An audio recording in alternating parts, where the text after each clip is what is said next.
नमस्कार दोस्तों, इग्नू की ऑनलाइन प्रक्रिया में आपका स्वागत है। मेरा नाम प्रोफेसर हनीत गांधी है। मैं दिल्ली विश्वविद्यालय की शिक्षा संकाय से हूँ और आज मैं आपके सामने इग्नू द्वारा प्रचलित कोर्स BES 143 गणित शिक्षण शास्त्र की इकाई 1 गणित की प्रकृति एवं क्षेत्र में गणित में ज्ञान को सत्यापित एवं प्रमाणित कैसे किया जाता है के बारे में बातचीत करूंगी। इस वीडियो के द्वारा आज हम निम्न पे बात करेंगे। गणितीय प्रमाणों का वर्णन कर सकेंगे, गणित में अनुमान क्या है का वर्णन कर सकेंगे, गणित में प्रत्यय उदाहरण क्या है के बारे में जान सकेंगे और बच्चों में गणितीय तर्क के समर्थन हेतु कौशल विकसित कैसे होता है के बारे में बातचीत कर सकेंगे। चलिए शुरू करते हैं। आप सब मानते हैं कि गणित एक ऐसा विषय है जिसका उपयोग जीवन के सभी क्षेत्रों में होता है।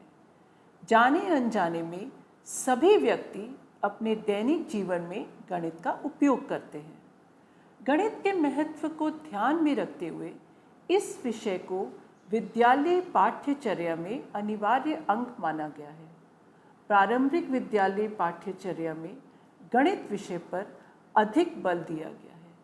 नेशनल एजुकेशन पॉलिसी अगर आप देखेंगे तो उसमें भी बात की गई है कि फाउंडेशनल न्यूमरेसी के बारे में बताया गया है, यानी बच्चों के शुरुआती दिनों से ही उन्हें गणितीय सोच के बारे में बातचीत की जाए।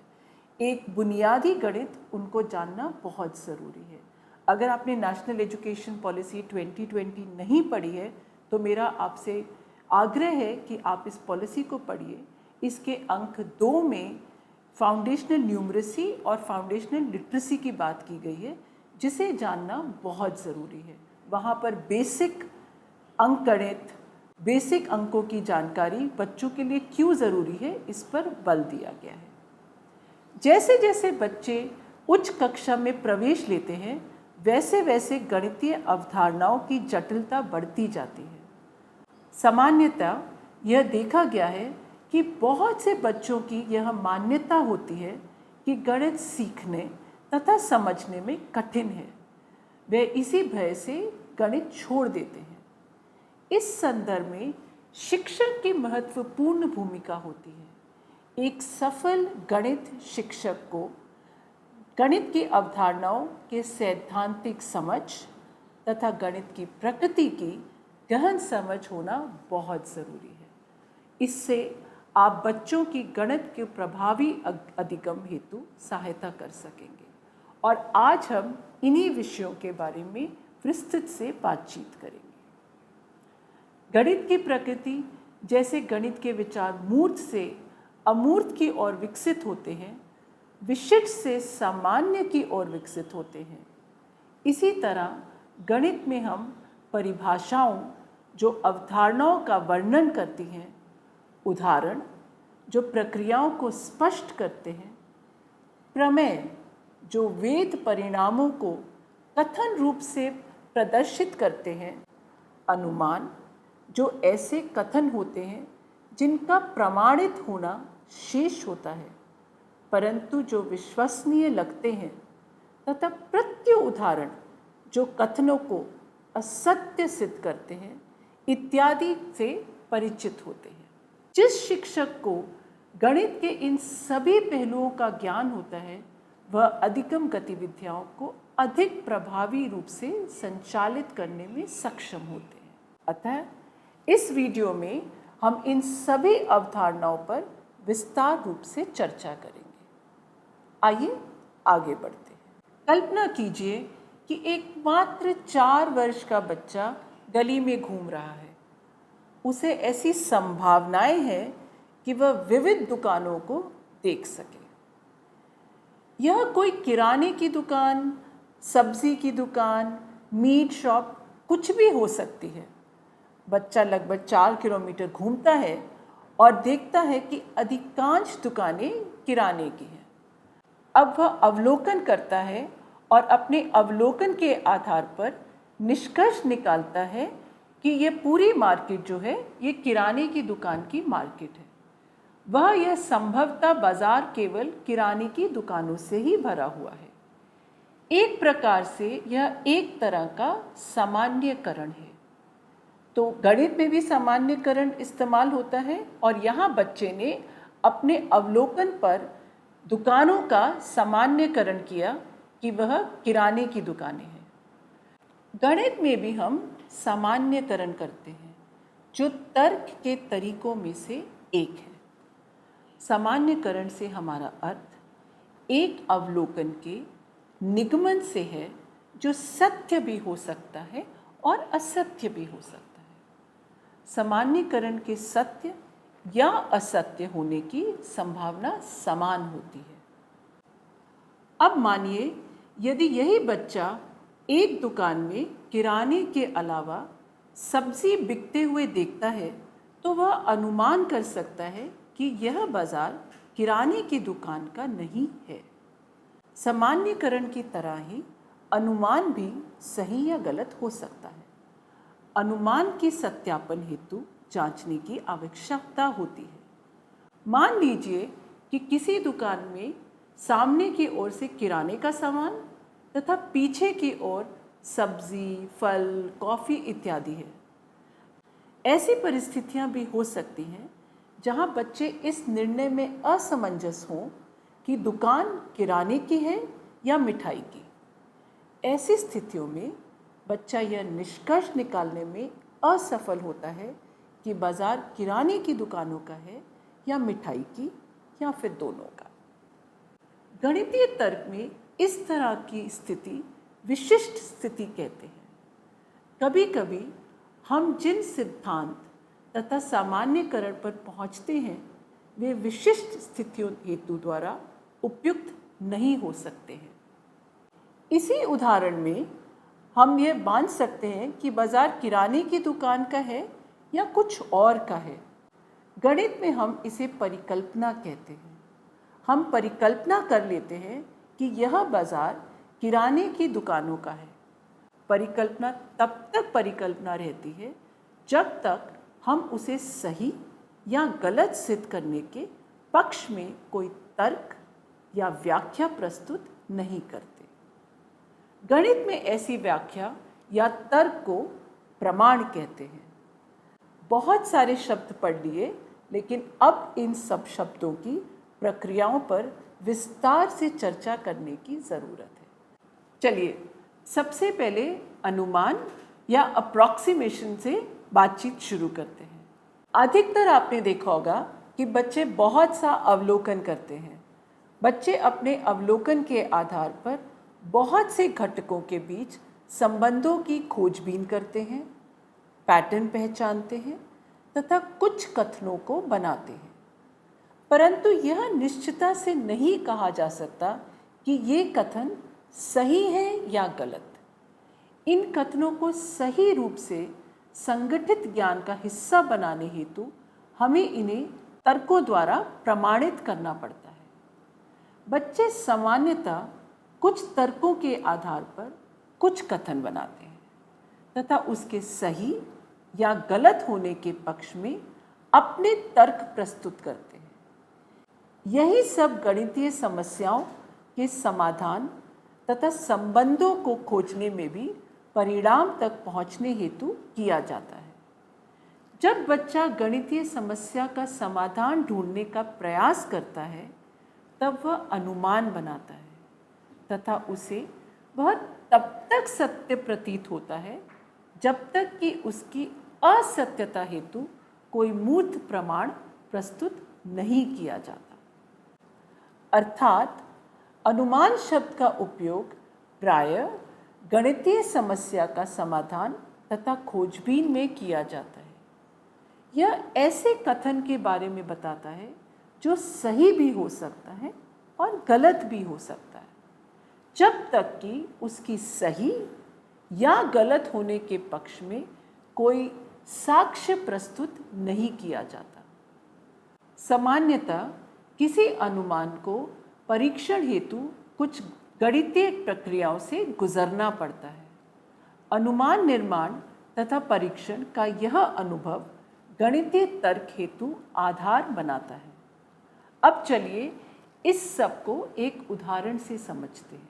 एक शिक्षक कक्षा में आई और उन्होंने अपने श्याम पट पर कुछ संख्याएं लिखी, जैसे कि 12, 1/3, 6/8, 54/34, 98, 23, 5/8, 34/98, 1 and 60।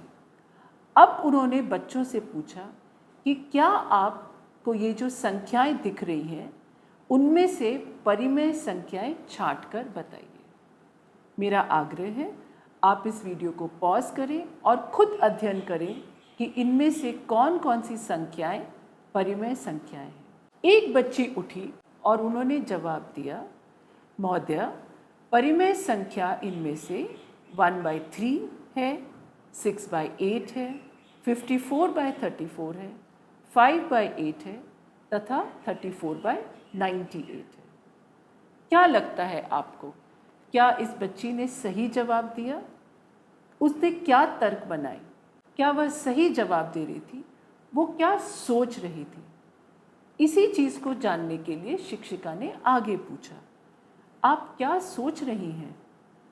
अराथी ने बताया, महोदय मुझे लग रहा है कि जो भी संख्याएं p/q के फॉर्म में होती हैं वे सब परिमेय संख्या होती हैं। शिक्षिका ने चर्चा जारी रखी। अब आप बताइए आपने इस उदाहरण से क्या अवलोकन किया? जैसा कि अराथी ने बताया, यहाँ पर बच्चों ने दी गई संख्याओं के बारे में अनुमान बनाया कि p/q में लिखी के रूप में लिखी सारी संख्याएं परिमेय संख्याएं हैं। यह बच्चा महसूस कर रहा था कि उसका उत्तर सही है। इस तरह की राय ही अनुमान कहलाती है। परंतु क्या ये अनुमान गलत नहीं है? बच्चे को सही करने के लिए शिक्षिका ने आगे व्याख्या की। कोई संख्या परिमेय संख्या कहलाती है यदि वह p/q के रूप में लिखी जा सके तथा p और q पूर्णांक हो तथा q 0 या 0 के बराबर ना हो। इस परिभाषा से केवल 1/3, 6/8, 54/34, 5/8 तथा 34/98 परिमेय संख्या नहीं है, लेकिन इनके साथ साथ 12, 98, 23, 1 and 60 ये भी तो परिमेय संख्या बन सकती हैं, क्योंकि दरअसल हम इन संख्याओं को भी एक अलग रूप में लिख सकते हैं, जैसे कि 12 को हम 12/1 लिख सकते हैं, 98 को हम 98/1 भी लिख सकते हैं, 23 को भी हम 23/1 लिख सकते हैं, 1 1/1 लिख सकते हैं तथा 60 को भी 60/1 के रूप में लिख सकते हैं। अतः ये सभी संख्याएं p/q के रूप में लिखी जा सकती हैं, जहाँ पर q जो है वो 0 या 0 ना हो। कहने का अर्थ है कि जिन संख्याओं को बच्ची ने परिमेय संख्या नहीं माना वे भी परिमेय संख्याएं वास्तव में थी। यानी बच्चों का अनुमान जो था वो जब इस शिक्षिका ने परिमेय संख्याओं के सत्य पर आधारित किया तो उनका अनुमान असत्य हो गया। अब क्या था जी, बच्चे सहमत हो गए कि उनका अनुमान गलत था और उन्होंने महसूस किया कि सभी पूर्ण संख्याएं भी परिमेय संख्याएं होती हैं। शिक्षक के नाते हमारा ये उत्तरदायित्व बनता है कि हम अपने बच्चों को ऐसे अवसर बनाने चाहिए ताकि बच्चे अनुमान का निर्णय कर सकें तथा इसी समय उनके सही या गलत होने की जांच भी हो सके। यह बच्चों को सोचने के स्तर में सुधार करेगा तथा अनुमान निर्णय के कौशलों में विकास करेगा। आइए अब दूसरा पहलू, जिसे हम सामान्यकरण या जनरलाइजेशन कहते हैं, उसके बारे में बातचीत करते हैं। शिक्षक होने के नाते क्या आपने कभी ऐसी परिस्थितियों का सामना किया है जहां बच्चे सामान्यकरण करते हों? जाने अनजाने में कई बार बच्चे गणितीय कक्षाओं में कुछ ऐसे कथन बोल देते हैं जो जनरलाइज्ड होने का या सामान्य होने का भाव देते हैं। शिक्षक होने के नाते ऐसे अवसर उत्पन्न कराने चाहिए ताकि बच्चे किसी जनरलाइज्ड कथन को बना सकें तथा ऐसे विचारों के जांच का प्रयास भी कर सकें। अब ये होगा कैसे, इसके बारे में बातचीत करते हैं। आइए देखते हैं कि एक कक्षा 9 की शिक्षिका ने किस प्रकार अपने विद्यार्थियों में जनरलाइजेशन के कौशल को विकसित करने की कोशिश की। आपकी स्क्रीन पर कुछ वृत्त या सर्कल्स दिख रहे हैं। इस शिक्षिका ने अपने बच्चों को बहुत इस तरह के सर्कल्स दिखाए और वो बच्चों से वृत्त की अवधारणा को सिखाने का प्रयास कर रही थी। इस उद्देश्य की प्राप्ति हेतु वह बच्चों को आकृति दिखाती हैं। तब वह बच्चों को आकृति को वर्णन करने के लिए कहती है। उन्होंने बच्चों को समूहों में बांटा और हर समूह से कहा कि अपनी बताइए कि आपने क्या निष्कर्ष निकाला, उसके बारे में बताइए। बच्चों से कहा कि आप अवलोकन करिए और पूरी कक्षा के सामने अपने अवलोकन को साझा करिए। आपकी स्क्रीन पर अब समूह 3 और 5 के अवलोकन दिए गए हैं। इन अवलोकनों को ध्यान से पढ़िए, वीडियो को पॉज कर लीजिए। आप इस गतिविधि से क्या समझते हैं? यहाँ टीचर ने अपने विद्यार्थियों को एक गतिविधि में संलग्न किया तथा वृत्त के गुणों को समझने में उनकी सहायता की। एक बात याद रखनी चाहिए कि यहाँ बच्चों ने आकृति का अवलोकन किया, तब उन्होंने वृत्त के बारे में अपनी पूर्व ज्ञान को इन अवलोकनों के साथ जोड़ा। उन्होंने दी गई आकृति के बारे में एक समझ बनाई, वृत्त की आकृति की अन्य आकृतियों से तुलना की तथा कुछ कथनों का निर्माण किया। अंत में उन्होंने कुछ कथन बनाए जो वो सोचते थे। यही वह प्रक्रिया है जिससे सामान्यकरण विकसित होता है। निष्कर्ष के रूप में शिक्षिका ने अब अंत में अपनी व्याख्या दी। उन्होंने कहा, आज हमने वृत्त की विभिन्न गुणों के बारे में सीखा। मैं वृत्त के गुणों को पुनः दोहराना चाहूँगी। उन्होंने कहा कि एक वृत्त किसी तल में उन सभी बिंदुओं का समूह होता है जो उसी तल में स्थित किसी निश्चित बिंदु से समान दूरी पर स्थित होता है। यह निश्चित बिंदु वृत्त का केंद्र कहलाता है। प्रत्येक वृत्त में निश्चित समान दूरी वृत्त की त्रिज्या कहलाती है। शिक्षिका ने वृत्त के महत्वपूर्ण गुणों को चिन्हित किया। गणितीय पदों में हम इन्हें जनरलाइज्ड स्टेटमेंट्स या जनरलाइजेशन या सामान्यकरण कहते हैं।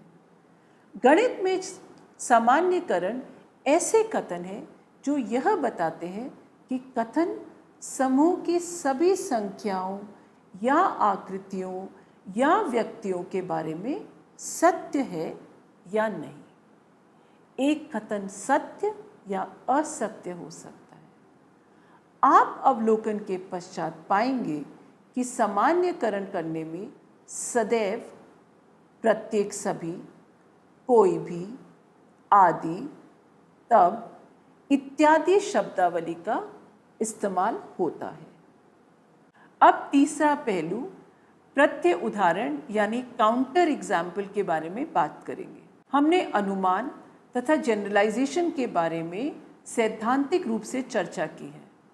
अब हमें गणितीय तार्किकता के अन्य मुख्य प्रक्रिया काउंटर एग्जाम्पल के बारे में चर्चा करने की आवश्यकता है।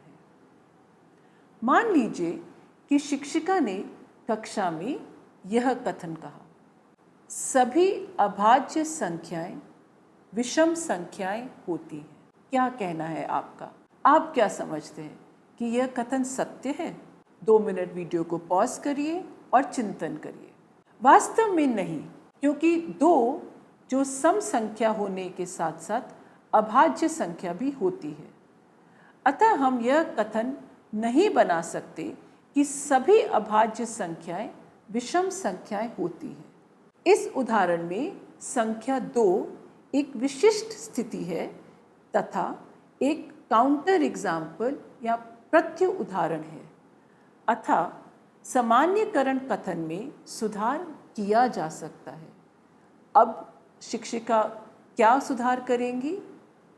2 को छोड़कर सभी अभाज्य संख्याएं विषम संख्याएं होती हैं। आपने देखा कि कुछ काउंटर एग्जाम्पल को छोड़कर वह सामान्य कथन जो था वो दोबारा से ही सामान्य कथन होने के प्रारूप हो गया। यह व्याख्या काउंटर एग्जाम्पल तथा विशिष्ट स्थिति की अवधारणा के सैद्धांतिक पक्ष को स्पष्ट करती है। एक रूप से काउंटर एग्जाम्पल वह विशिष्ट स्थिति ही तो होती है। एक काउंटर एग्जाम्पल ऐसी विशिष्ट स्थिति है जो यह प्रदर्शित करती है कि सामान्यकरण वैध नहीं है। अनुमान तथा सामान्यकरण दोनों ही केवल अनुमान है जो तर्कों तथा प्रमाणों द्वारा वैध किए जाते हैं। काउंटर एग्जाम्पल किसी सामान्यकरण की वैधता को असत्य सिद्ध करने के उपयोग में आते हैं तथा इसके लिए विशिष्ट स्थितियाँ यानी स्पेसिफिक सिचुएशंस लागू होती हैं। जब हमें आभास हो जाता है कि सामान्यकरण लॉजिकल नहीं है, तब काउंटर एग्जाम्पल्स सामान्यकरण में सुधार करने तथा इसे पुनः बनाने में सहायता करते हैं ताकि उनकी लॉजिकल प्रूफ किया जा सके। आइए अब चौथे पहलू परिकल्पना एवं प्रमाण के बारे में बात करें। परिकल्पना शब्द सामान्यता सामान्यकरण यानी जनरलाइजेशन के लिए उपयोग में लाया जाता है, जो अभी तक अनुमान ही होता है जिसको सत्य प्रमाणित होना शेष होता है, या किसी काउंटर एग्जाम्पल की सहायता से असत्यता स्थापित होना शेष होता है। प्रायः परिकल्पनाएं आगमन तर्क की प्रक्रिया से उत्पन्न होती हैं। किसी परिकल्पना के द्वारा हम नए ज्ञान का सृजन करते हैं। कोई परिकल्पना तब तक परिकल्पना या अनुमान होती है जब तक कि कोई लॉजिकल प्रमाण प्रस्तुत नहीं किया जा सकता। प्रमाण वह प्रक्रिया है जो बच्चों की परिकल्पना को प्रमाणित करने हेतु तथा प्रस्तुत करने में बच्चों की सहायता करती है। इस प्रकार गणितीय परिकल्पनाओं को प्रमाणित करने हेतु हम सामान्य से विशिष्ट स्थिति की ओर अग्रसर होते हैं। यदि तब की भाषा में लिखा है, तब गणितीय प्रमाण तर्क निगमन की ओर ऐसी श्रेणी है जो यदि से प्रारंभ होती है तथा तब की ओर अग्रसर होती है। इसलिए प्रमाण में निगमन तर्क समाहित होता है। आखिर में भ्रांतियाँ यानी मिथ के बारे में बातचीत करना बहुत ज़रूरी है, क्योंकि गणित में केयरलेस मिस्टेक, एरर, मिथ ये सब जुड़े हुए हैं। भ्रम इस प्रकार का तर्क का प्रस्तुतिकरण है जो लगता है कि सही है परंतु वास्तव में सही नहीं होता है। यह सोच में गलती जैसा होता है। शिक्षक होने के नाते आपको पहचान करानी होगी कि आपके बच्चे किस प्रकार के सामान्य भ्रमों पर सोचते हैं। तब आप सोच सकते हैं कि वे कौन से तरीके हो सकते हैं जिनसे इन त्रुटियों को दूर किया जा सके। ऐसा ही एक तथ्य है कि हम किसी भी संख्या को शून्य से विभाजित नहीं कर सकते। अक्सर हम इस तथ्य का उपयोग करना भूल जाते हैं, जिसके कारण भ्रम उत्पन्न होता है। चलिए आइए एक उदाहरण देखते हैं। आपकी स्क्रीन पर एक उदाहरण दिया हुआ है जहाँ पर बच्चे ने अंत में यह प्रूव किया है कि 1 और 2 बराबर हैं। 2 मिनट रोक कर देखिए कि आखिरकार इसमें गलती कहाँ हुई।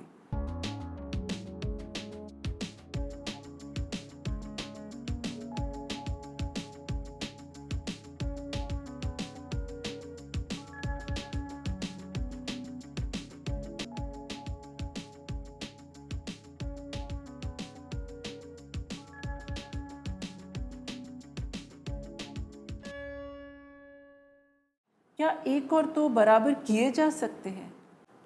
हम जानते हैं कि 1 तथा 2 भिन्न संख्याएं हैं, अतः बराबर होना तो संभव ही नहीं है। कहीं ना कहीं हमारा तर्क गलत है, पर है कहाँ? अजी अंतिम चरण को देखिए। अनजाने में हमने 0 से भाग कर दिया है। कैसे? a² माइनस ab को देखिए, यह 0 के बराबर है, चाहे a और b कुछ भी हो, क्योंकि हमने a को b के बराबर मान लिया था और इससे शुरुआत की थी, जिसे हमने दोनों ओर a से गुणा करा था और हमने पाया था a² ab के बराबर है। तब a² माइनस ab 0 नहीं हुआ और 0 से भाग कैसे कर दिया? यह वो गलती थी जिसकी वजह से यहाँ पर हमें भ्रांति हो रही थी। त्रुटियाँ, गलतियाँ, भ्रम, भ्रांतियाँ गणित सीखने का एक अभिन्न अंग है। गणित का शिक्षण करते समय ये बच्चों को सीखने में सहायता करती है। हमें बच्चों के कार्य का मूल्यांकन व अवलोकन करते समय ध्यान में रखना चाहिए कि गलतियाँ सक्रिय दिमाग का प्रमाण है। तो इस वीडियो में आज हमने जाना कि गणितीय प्रमाणों का वर्णन कैसे होता है, गणित में अनुमान का क्या तर्क है और इसका वर्णन कैसे कर पाएँ, गणित में काउंटर एग्जाम्पल को जान पाए, बच्चों में गणितीय तर्क के कौशल कैसे विकसित होते हैं इसे जान पाए। आशा करते हैं यह वीडियो आपके लिए लाभदायक होगा। धन्यवाद।